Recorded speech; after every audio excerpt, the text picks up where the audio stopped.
for the benefit of the witnesses and the members. Please wait until I recognize you by name before speaking. For those participating by video conference, click on the microphone icon to activate your mic, and please mute yourself when you are not speaking. For those on Zoom, at the bottom of your screen, you can select the appropriate channel for interpretation, either Floor, English, or French. A reminder that all comments should be addressed to the chair. And with that, I would like to welcome our witnesses for this second panel. We are joined today by Federation for the Humanities and Social Sciences, represented by Karine Morin, President and Chief Executive Officer. We are also joined by Tech Access Canada, being represented by their Executive Director, Ken Doyle, and also we have University of Toronto being represented by Professor Timothy Chan, Associate Vice President and Vice Provost Strategic Initiatives. So welcome to all the witnesses. Thank you for appearing before the committee. And all of you will have 5 minutes for your opening remarks, and then we will go into a round of questioning, and we will begin with Ms. Morin. You have the floor, and you will have 5 minutes for your opening remarks. Please go ahead. Merci, Madame la Présidente, et bonjour, chers. Thank you, Chair, and good afternoon, members of the committee. I'm Karine Morin, President and CEO of the Federation of the Humanities. And social sciences through advocacy, capacity building, and knowledge exchange. Our membership spans 76 post-secondary institutions, 66 scholarly associations, representing a diverse community of 90,000 researchers and graduate students in Canada. J'ai eu le plaisir de comparaître devant le comité. I was pleased to appear before the committee to contribute to your work on the overarching organizational framework and research excellence. Today, I would like to once again share my observations from the perspective of our disciplines, as well as my personal experience with various funding agencies. For both intramural and extramural research and innovation to be well governed and accountable, the science policy ecosystem must be guided by fundamental principles. In Canada, these principles are well established and a core strength of our system. Research is conducted ethically and with integrity, and I note that the relevant Tri-Council policies uphold international best practices and undergo periodic reviews. Assessment of research proposals should be carried out fairly and by experts, and it is. Our peer reviewers act neutrally, they disclose their conflicts of interest, are trained to avoid unconscious biases, and again, these are the practices that are put forward by the research councils. Furthermore, our agencies are at the forefront of assessing questions such as whether the pool of applicants is representative of the population, and also whether certain groups perform better than others within given applicant pools. For example, the Social Sciences and Humanities Research Council, SSHRC, produces detailed and publicly available dashboards, and they do so because the federal government made it a policy. Assessment of funding programs should be transparent, accountable to government and the public, and it is. Research Council's funding programs undergo rigorous public evaluations that assess relevance, efficiency in delivery, and whether objectives are fulfilled. I'd say, as an example, a very comprehensive 2024 review of support for research training and talent development. Now let me turn to opportunities for improvements, which we must seize as we mobilize research and expand our understanding of its value. I first want to note the rapidly evolving field of meta-science, which heavily relies on data. As you heard previously, the Research Council's legacy systems currently present challenges. However, a new grant management system is being implemented and should eliminate some of these difficulties. Nevertheless, researchers are able to make data requests and to obtain such data to answer some research questions. Nevertheless, clearer mechanisms could be implemented to support data requests from researchers, to make these data requests publicly listed, as well as the relevant findings or related publications. And these improvements should be an important part of a capstone organization. Furthermore, what is most needed is a clear mandate to assess strengths and gaps in our science policy. This should be embedded in the long-awaited Advisory Council on Science and Innovation and in the national strategy that is called for by Chief Science Advisor. Finally, the key question is really whether we are measuring the full benefits of federally funded research or relying on narrow assessments that value only certain types of research that mostly benefit private firms rather than communities. Measures need to be extending beyond tech transfer, patents, or spin-offs. Personally, I'm not convinced that I need another app on my phone. To broaden the assessment of the value and impact of research is to establish a new contract between science and society, one that recognizes social innovation, supports research to be spread and scaled to benefit health, social resilience, adaptability, cohesion across our communities, to restore greater trust in our institutions and preserve our sovereignty. As we anticipate policies that will set mission-driven research, we must ensure that it will remain human-centered. En résumé, la Fédération estime que le gouvernement... In summary, the Federation believes that the government already has several mechanisms in place to identify necessary improvements. The Federation does not believe it is necessary at this time to create an independent body or function for monitoring, analysis, and accountability. However, we must improve our assessments of the value and impact of research in order to improve Canadian science policy for the benefit of all. Thank you for your attention, and I'm happy to answer your questions. Thank you. And with that, we will now proceed to Mr. Ken Doyle, Executive Director for Tech Access Canada. Please go ahead. You will have 5 minutes. Well, thank you for the invitation to join you again this afternoon. Tech Access Canada is our national network of technology access centres that work directly with Canadian companies to help them adopt technologies, develop prototypes, validate innovations, and move new products and processes into real-world use. Our centres focus on solving practical innovation challenges faced by small and medium-sized companies by providing access to highly specialized equipment and applied R&D and commercialization expertise that help translate promising ideas into usable solutions that people will pay for. Our non-dilutive support lets companies retain 100% of the IP and subsequent profits. Over the past 5 years, more than 28,000 innovative Canadian companies have worked with our network, trusting our centres to help them improve productivity, adopt new technologies, and bring innovations to market. One of our health tech centres has supported nearly 500 companies over the past 5 years and helped develop or improve more than 400 products and services, strengthening our digital health sector with Made in Canada innovations. From our perspective, Canada's innovation ecosystem is not lacking in inspiration. My friend Dr. Chan from the University of Toronto will speak to how Canada already punches well above its weight in breakthrough and interdisciplinary research. One of the consistent challenges identified, both in Canada and internationally, is translating knowledge into adoption to generate real economic and societal value. That is precisely where our centres operate. One of our Ontario centres helped a small company validate a proprietary predictive maintenance technology that uses smart sensors to detect equipment failures before they happen, helping them grow to $5 million in global sales and creating 7 new jobs in Ontario. We work at the stage where novel technologies must be tested, adapted, prototyped, and validated in real-world operating environments, steps that are often difficult for smaller companies to do without in-house R&D capacity. In other countries, researchers describe themselves working with national government research organizations. In Canada, we far too often hear these relationships described as funder and award recipient. Strengthening that working with dimension, connecting researchers, companies, and national-scale infrastructure like our centres and the National Research Council can help ensure we translate more research into real-world outcomes. At the same time, it's important to recognize that not all research outcomes are commercial in nature, and Canada's strength depends on a broad and balanced research ecosystem capable of supporting adoption and deployment.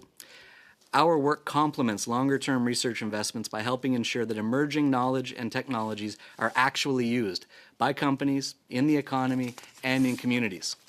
One of our centres in Western Canada partnered with northern communities to design high-performance buildings, achieving a 41% reduction in annual emissions while creating shared data to guide future infrastructure decisions in those same communities.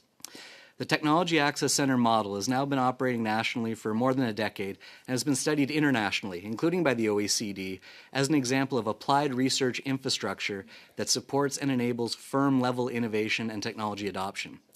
Today, the network includes 70 centres across the country operating under a common, proven model. Demand is strong, the model is well understood, and the results are consistent. In that sense, this is not a concept or a pilot. It is proven infrastructure that is already delivering outcomes at scale.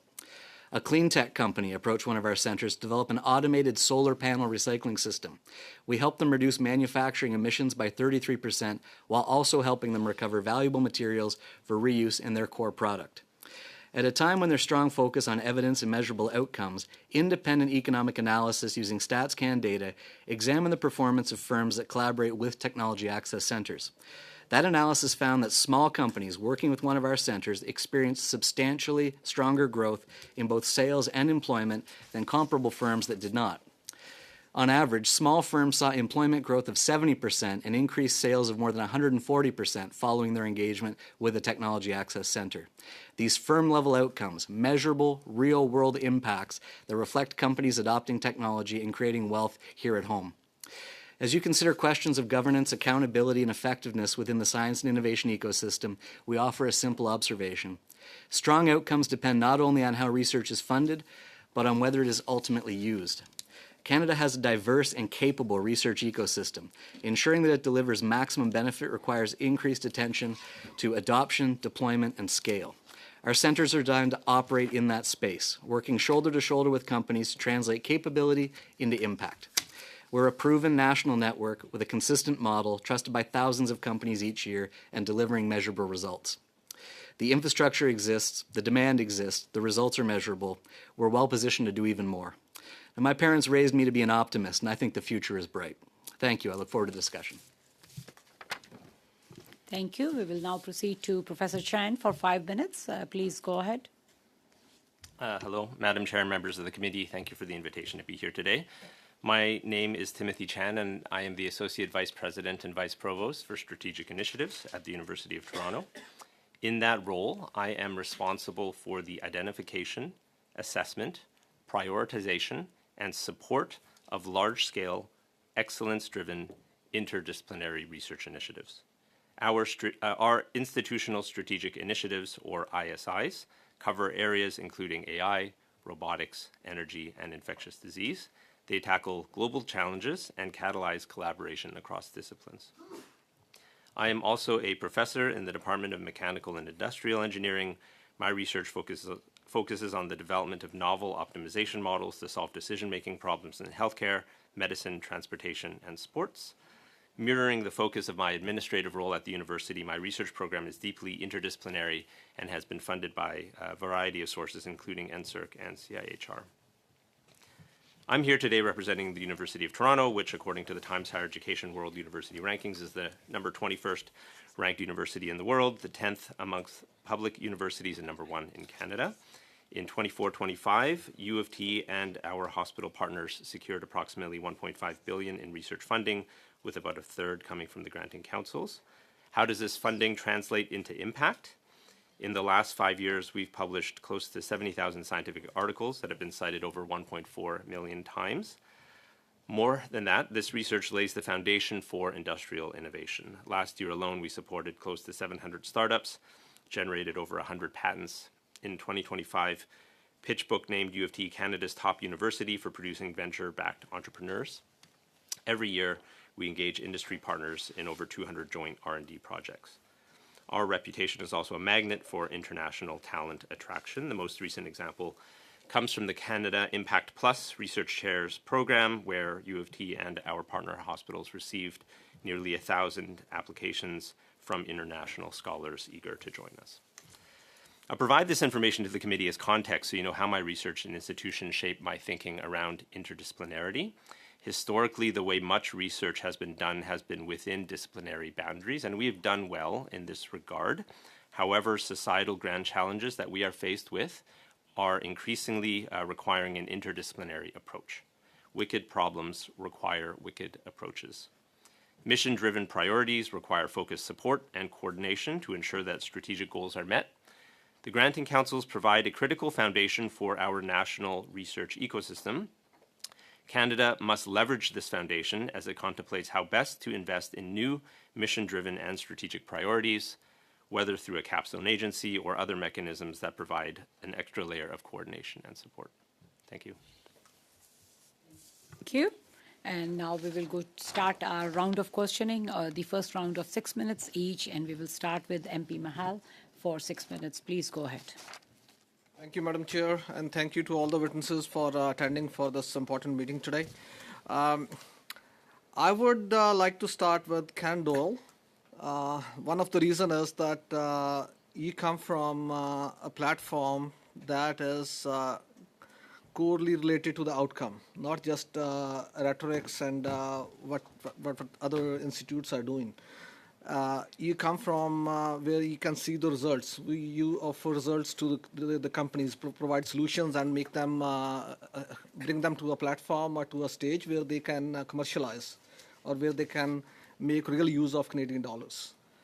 So my question I would want to start is, after a decade of liberal innovation policy and billions in spending, would you agree that the system is overly focused on academic research and government announcements rather than on delivering real-world results like commercialization, productivity, and firm growth?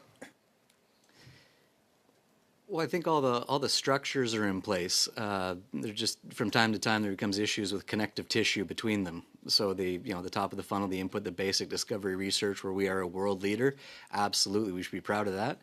The translation piece into products, processes, services that people will pay for is where there's a bit more balancing that may need to happen, and we stand ready, willing, and able to do it. Then demand is definitely there. It's the enabling mechanisms where we may need a bit more support. That's right. Would you agree that Canada's innovation system is designed around the needs of institutions and administrators rather than the needs of businesses trying to bring products to the market? Not sure if I can speak eloquently to that one, where our centers are connected to post-secondary institutions across the country. For them, the challenge is operating effectively as a small business inside a public institution, where there's quite a bit of bureaucracy to deal with, and sort of inhibits their ability to really maximize their potential. But they still, 40 hours a week, every year, they're out there grinding, helping these companies turn really innovative ideas, get it through the benchtop scale to the pilot scale, and then into a product that can be scaled up and commercialized and create wealth here in Canada. Thank you again. Mr. Diol, you have demonstrated strong private sector encouragement and engagement. Does that suggest that applied research model like yours are better at crowding in private investment than traditional academic streams funding? Well, no, and thank you for the question. I mean, we work with 6,000 private companies a year, but we also work with 980 other partners like universities, government labs, those kind of public institutions, where we're partner agnostic. We're assessing the novelty of their innovation challenge, and are we in position to help? I think one of our true strengths is our ability to be objective with our clients and partners. And if the idea doesn't have, technological merit or commercial potential, we'll tell them to stop right now, stop dumping money into something that's probably not going to be successful, pivot, and then try a different approach. And I think that that objectivity, that cost avoidance is part of our secret sauce that makes us a trusted partner to so many thousands of companies every year. And from your perspective, does the federal government have any credible way to track whether taxpayer-funded research is actually producing economic returns, or is the taxpayer writing blank checks without measuring outcomes when it comes to, especially when you have to relate the research with the commercialization, with industrialization, so that Canadians can see real value in their dollars that are being invested on the research side?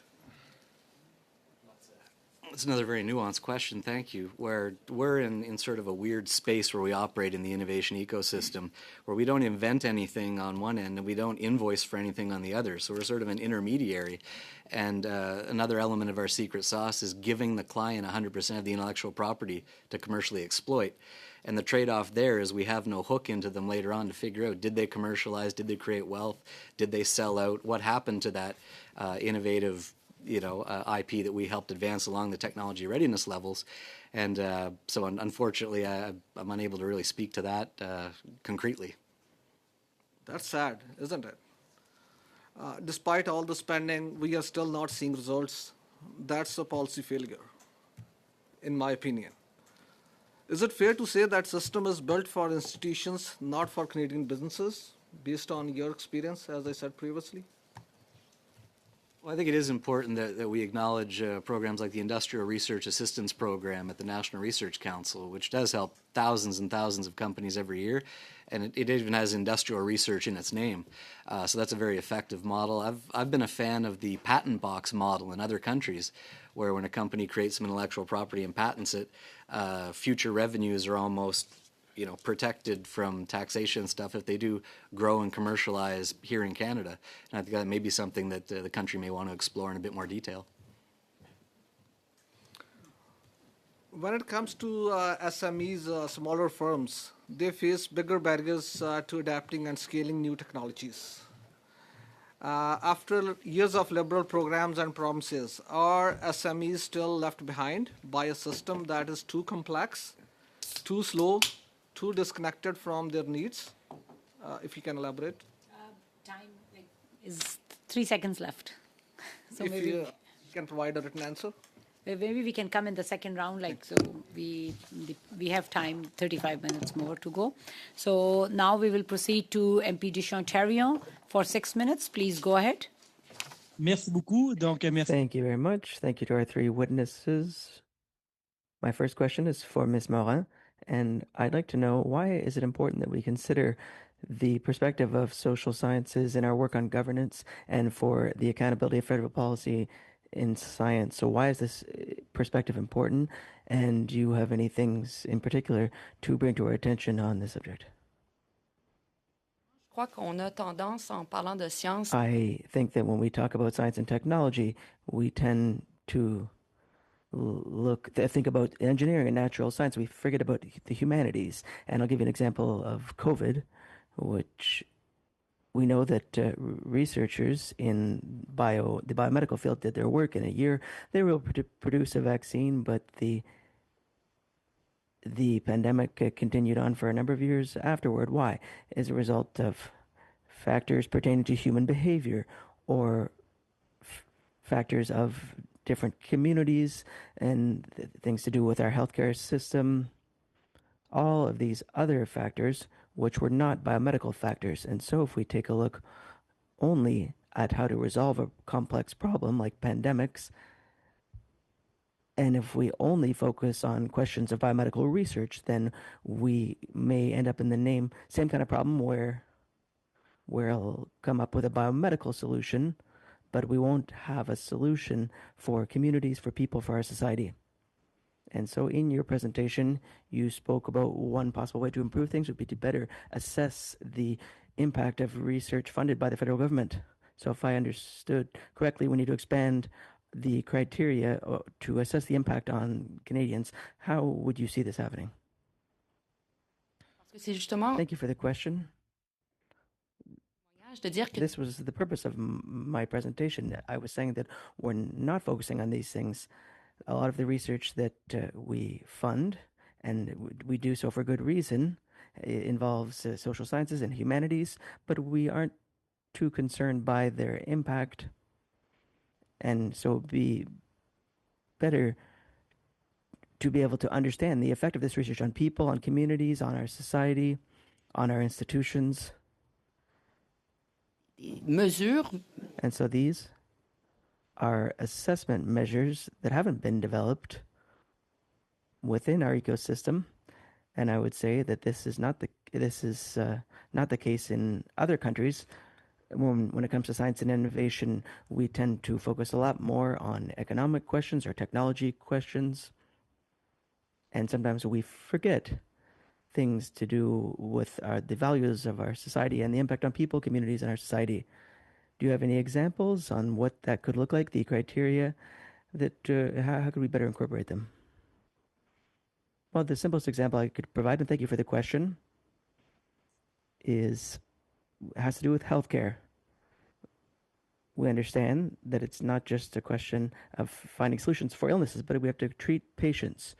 And so we focus more on the patient as a person. If we were to do this in other areas, whether it's in energy or the development of natural resources, well, there are ways to measure the impact on people, on communities, etc.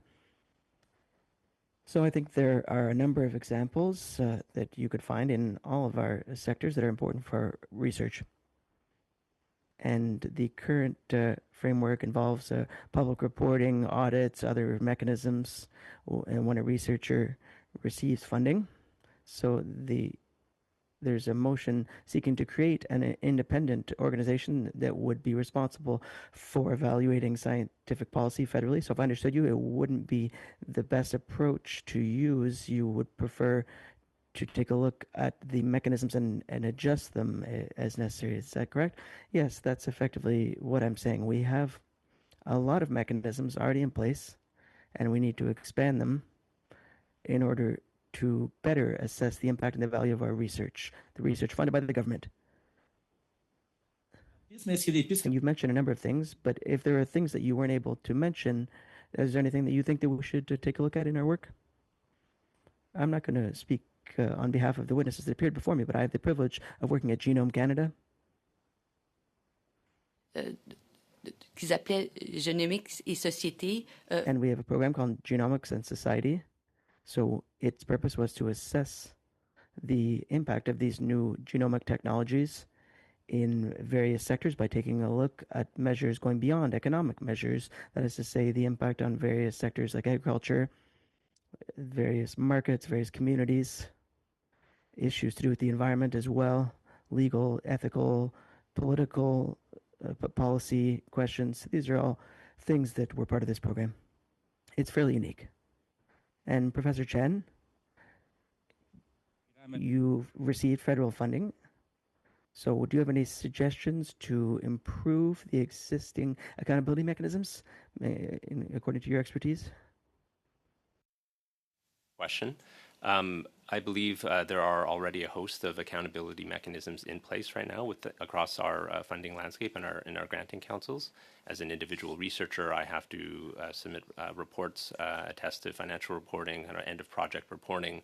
The institution has to attest as well to the responsible research that is conducted at the university, the responsible use of funds. So I believe there is already a host of reporting mechanisms and good governance processes in place. Merci. Thank you. Do I have any time left, Chair? And now we will proceed to MP Beaulieu for 6 minutes. Please go ahead. Première question serait pour Madame Morin. My first question is for Dr. Morin. If we want to go beyond audits and really assess the public impact of investments, what kind of indicator for the social impact, including on Francophone communities, could be standardized and published annually? I'd like to have an answer to your question, but the work hasn't really been done because these aren't really the concerns that we have when we fund science and research and the development of technology. We take a look at the economic impact. So you said that you didn't think it was necessary to have an independent organization that would assess research funding, and you could also make a link between humanities and healthcare and biology. An overarching organization, you think that's not necessary? Thank you for your question. Well, we've already spoken a lot about this capstone agency, and it seems like our attention is to better coordinate everything. In my opinion, what I would envision should be based on what we already have, something we know how to assess. So to better recognize what's not done, I think we need to acknowledge what's being done and do so in a coordinated way.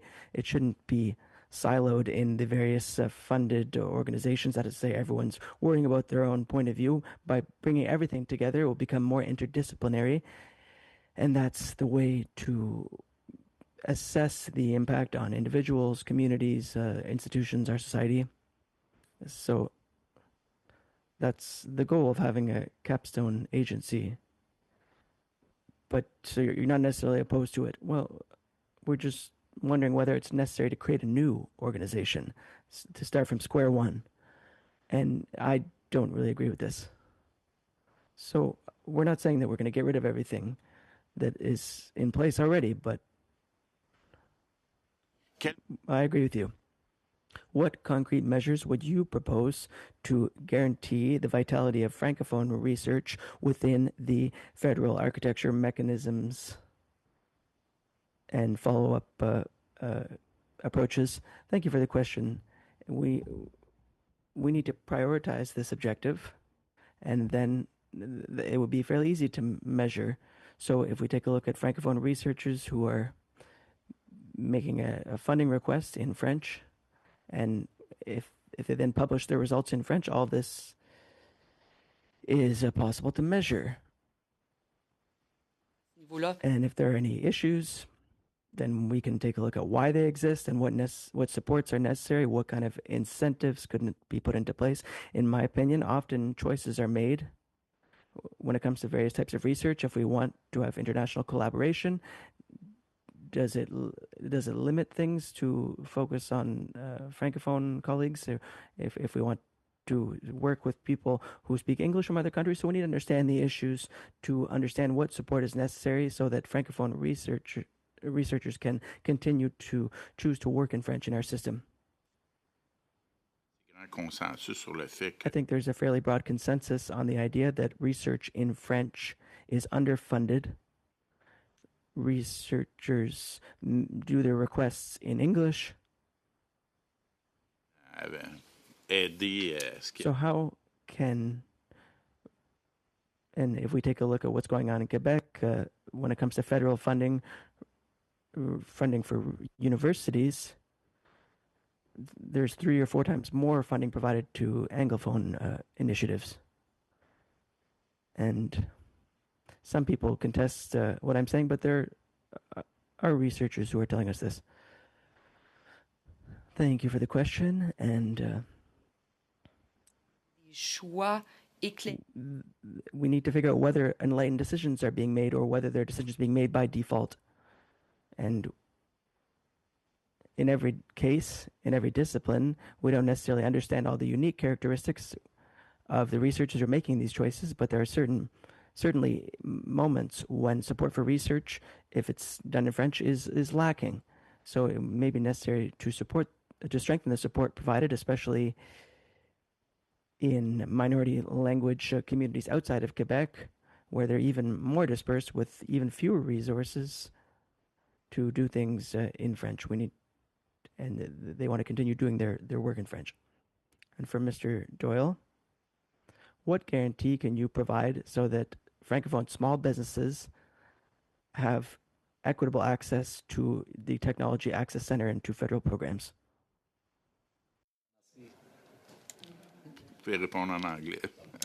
You can answer in English. Thank you for the question.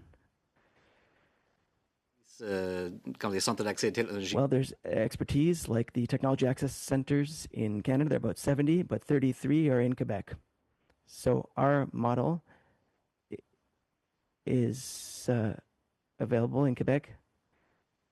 And so according to our data, the majority of businesses that we work with over the course of a year are businesses in Quebec. So there are expertise in Quebec, and there's also specialized expertise outside of Quebec. And there are centers in Alberta and BC that assist small businesses in Quebec by providing with them their expertise to help them commercialize their technologies. Time is up.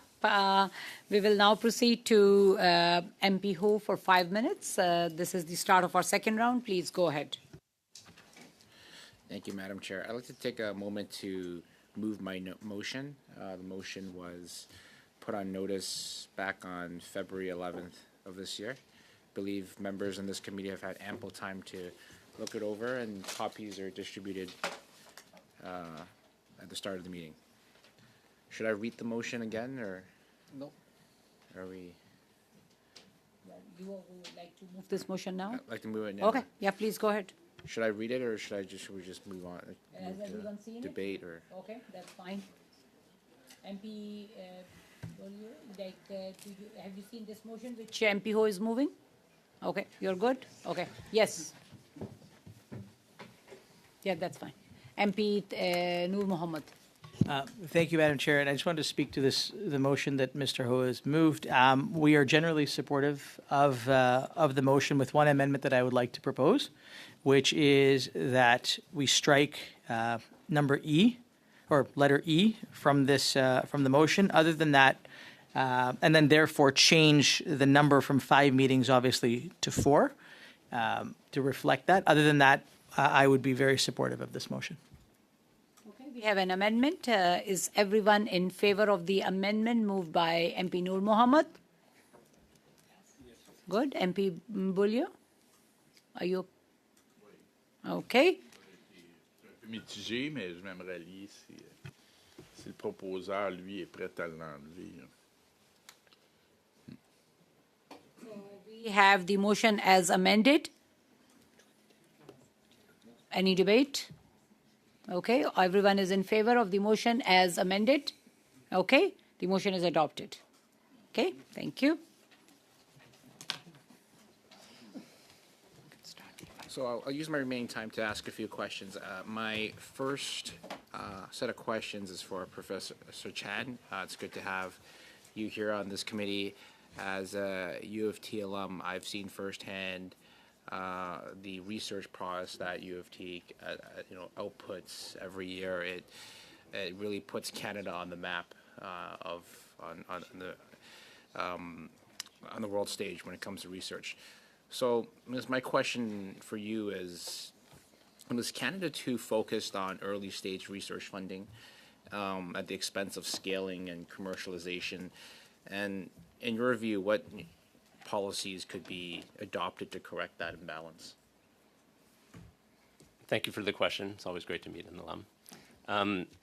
I think it's not a zero-sum game. I think we need to continue to support the early stage research, because that is what fills the pipeline with ideas, with technologies, with inventions that will then fuel the businesses and the products of tomorrow. I think if there's a perception that we don't do as well in the latter half of the pipeline, then I think we have to invest there more. But I don't think that means it should come at the expense of investments at the upstream. Thanks, Professor Chan. I guess I'll ask the question again to Mr. Doyle. I mean, what ways can we fix that imbalance? We're seeing IP that's taxpayer funded being owned overseas ultimately. What are some ways that the federal government could change their policy so that research is outputted to ownership by Canadians and for Canadians? Thank you for the question. Like I mentioned the patent box earlier, I think that might be a step in the right direction, but there are best practices from other jurisdictions that we may want to look at, where you're right, like our intellectual property, we have incredibly smart people doing some incredibly novel things, but that IP, when the company or the entity gets to a certain point, gets snatched up, either goes down south or across the pond, and then gets, through the technology readiness levels, commercialized and sold back to us as a finished product.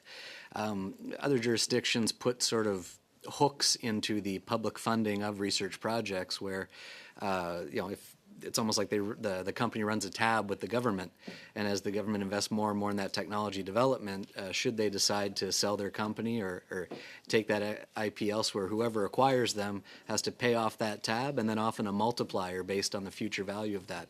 And those funds get reinvested into the companies who want to grow and scale in that country. And that's something we may want to explore as well. Would you be agreeable to a policy where if that money gets offshored, that the recipients of that money would then have to pay it back to the government, or a portion of it back to the government? I think that's absolutely the right approach, to be able to reinvest those funds that do come back into the companies who do want to stay and grow here in Canada. Do I have any more time? Yeah. Oh, we still have a minute. Oh.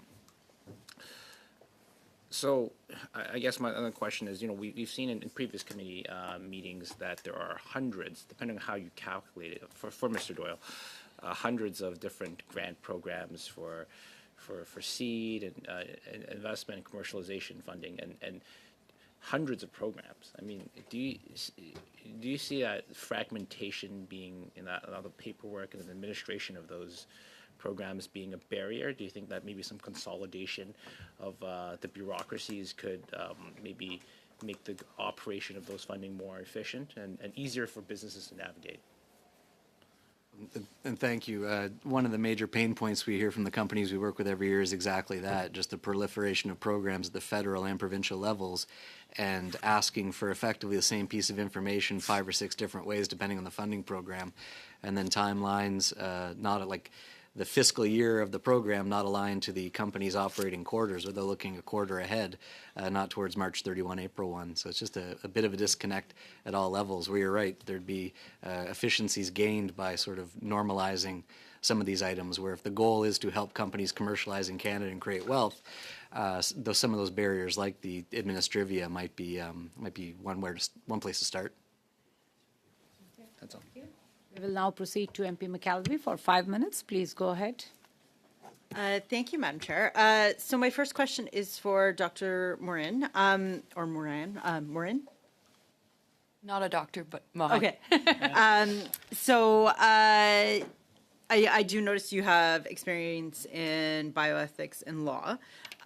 So I was just wondering, this is about governance, and we did talk about balancing academic freedom with mission-oriented research. And so I'm just wondering your thoughts around governance of new and emerging technologies. I know we always use AI as that example, but, I think there's others, including synthetic biology. So I was wondering maybe if you could speak to some of your recommendations in that regard. Thank you for that question. And indeed, I think what we see in some fields is that there's been recognition early on that the new technology, emerging technology, would likely be very controversial. And the best way to address that, to understand what are the risks, what are the aversions, what values are at stake, does entail having not just the scientists sort of make those decisions as to whether to advance or not to advance, whether it's more beneficial or detrimental, scientifically speaking, but to see it from a perspective of societal values and to bring in those ethicists, other disciplines, sociologists can assist in these regards, all sorts of other experts that can help define to articulate the risks so that there can be a better understanding of trade-offs to advance or not with certain controversial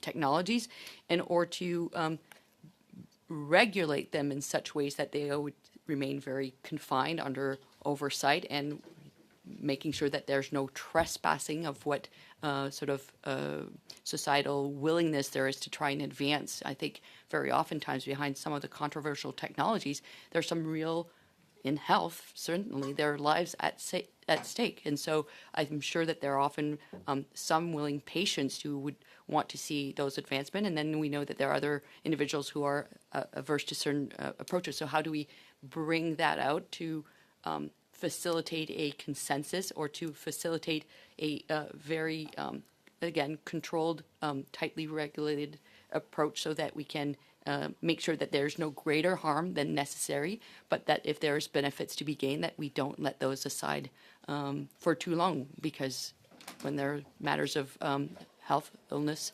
lives, I think oftentimes we're looking to find solutions to those conditions. Thank you. And Mr. Doyle, you pointed out that you are an optimist. I heard you say that. I wrote it down.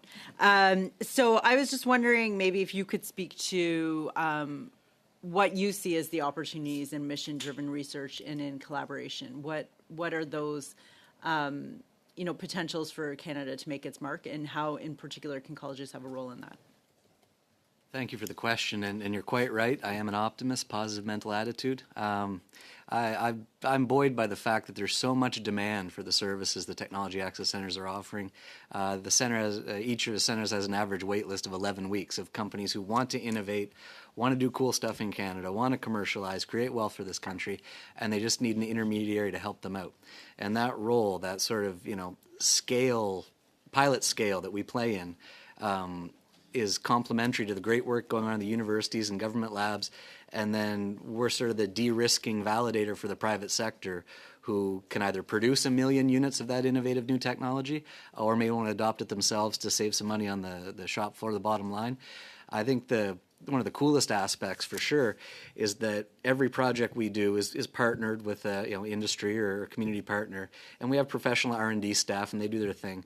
But what I love is that it's a multidisciplinary team attacking the problem from every angle, and that the students benefit as well, both college students and university students, as being members of those teams.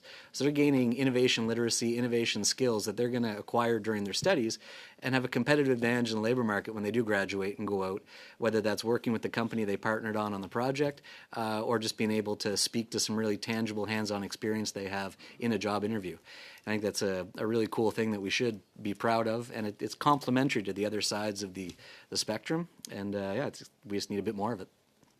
And Dr. Chan, can you maybe outline your thoughts? Today's study is very much on governance, and so if we are to better align around mission-driven research, like where do you see the opportunities around that, and how should we be governing that or making those decisions?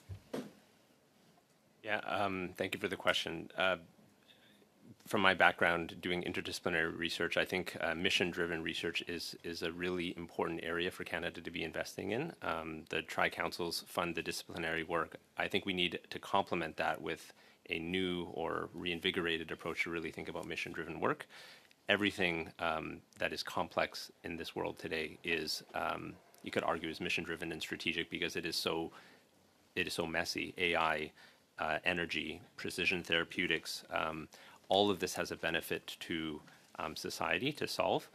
In terms of how we govern this, I think it really takes a kind of collective approach to think about not just the disciplinary aspects, but to think about the ultimate impacts that doing this type of work has on all of society. I think it has to be a collective approach to governing this and making sure that the outcomes of this work benefit all Canadians.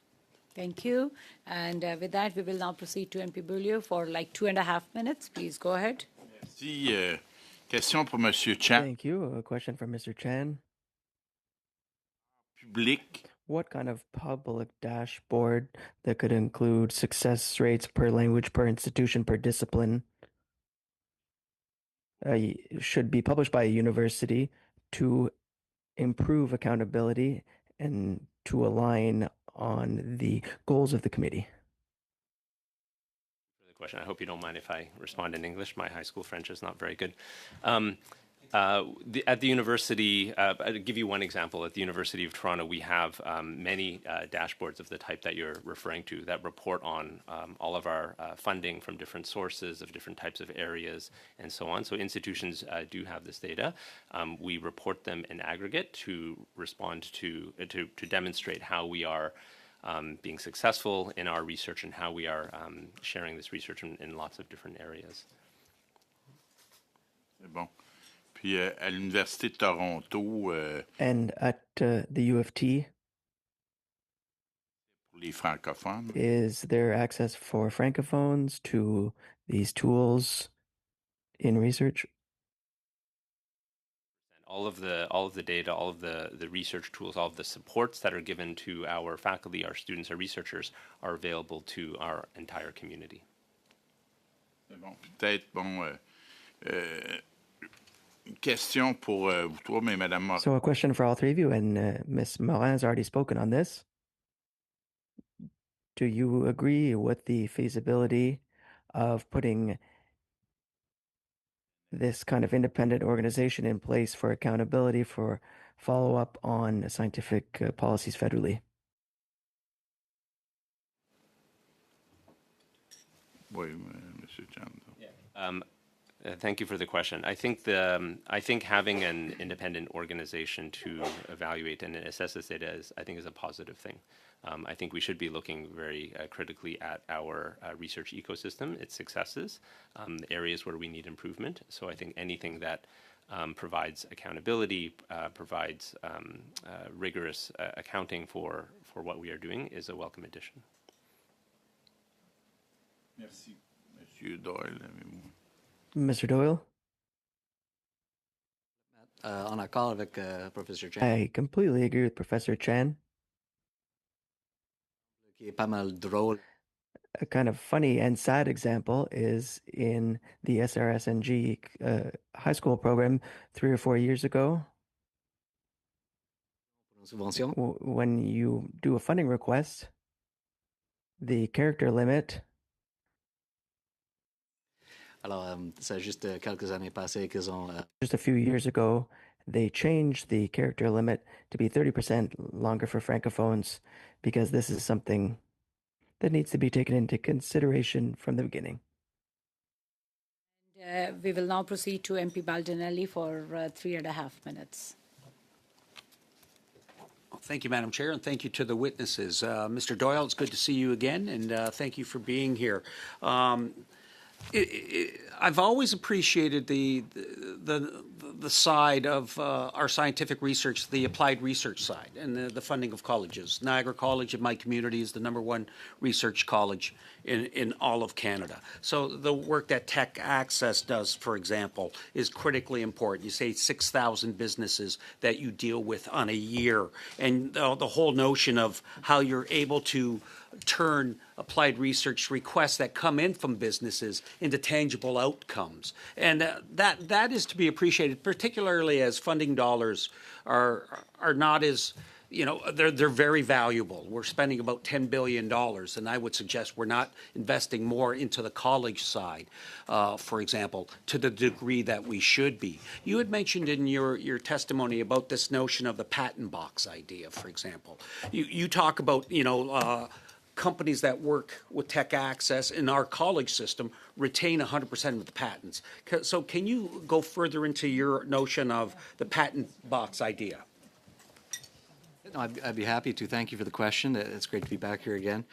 Our model, because we're relatively new to the game compared to university research, government research, is that the companies retain 100% of the intellectual property, and in exchange for that, it's a true collaboration.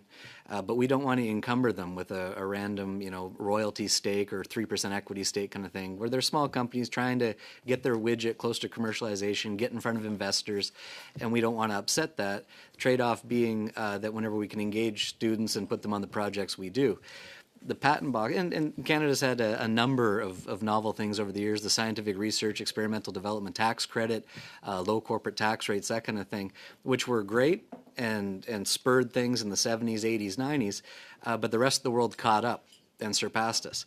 And now I think it is worth looking to try to attract some of that back here or keeping the IP here.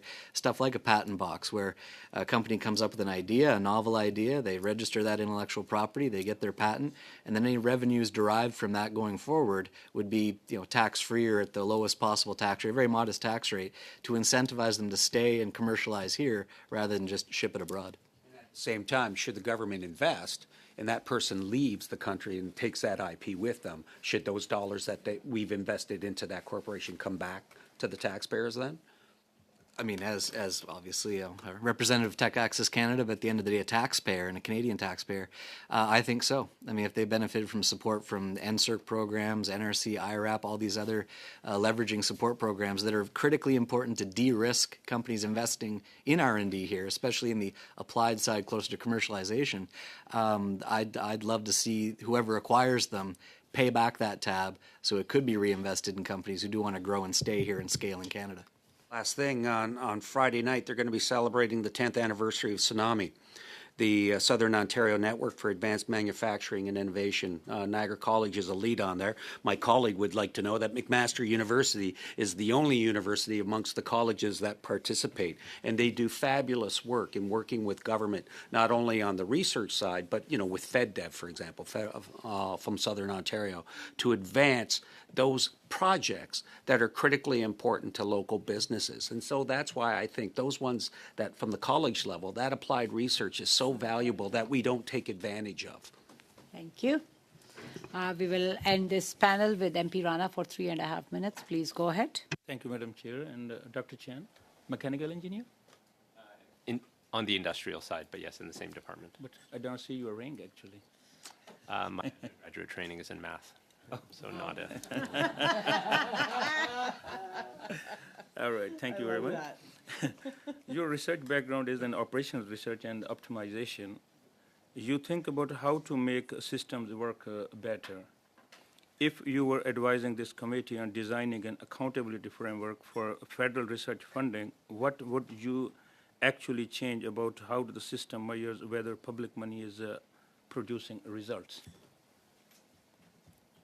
That's a tough question, and just I didn't intend for that math comment to actually be humorous. So It's a very good question. It's a difficult question. I don't know that I can come up with a model on the spot, but I think what I would want to reiterate is that such a system needs to maintain the fundamental strengths that the current ecosystem has now, and then build on them. So, for example, the strength of our peer review system, which has independent researchers reviewing other people's work where they have no conflict of interest, assessing it based on the merits of research. I think that has to be an important aspect of it, making sure that the funding is used responsibly, making sure that ethics protocols are in place.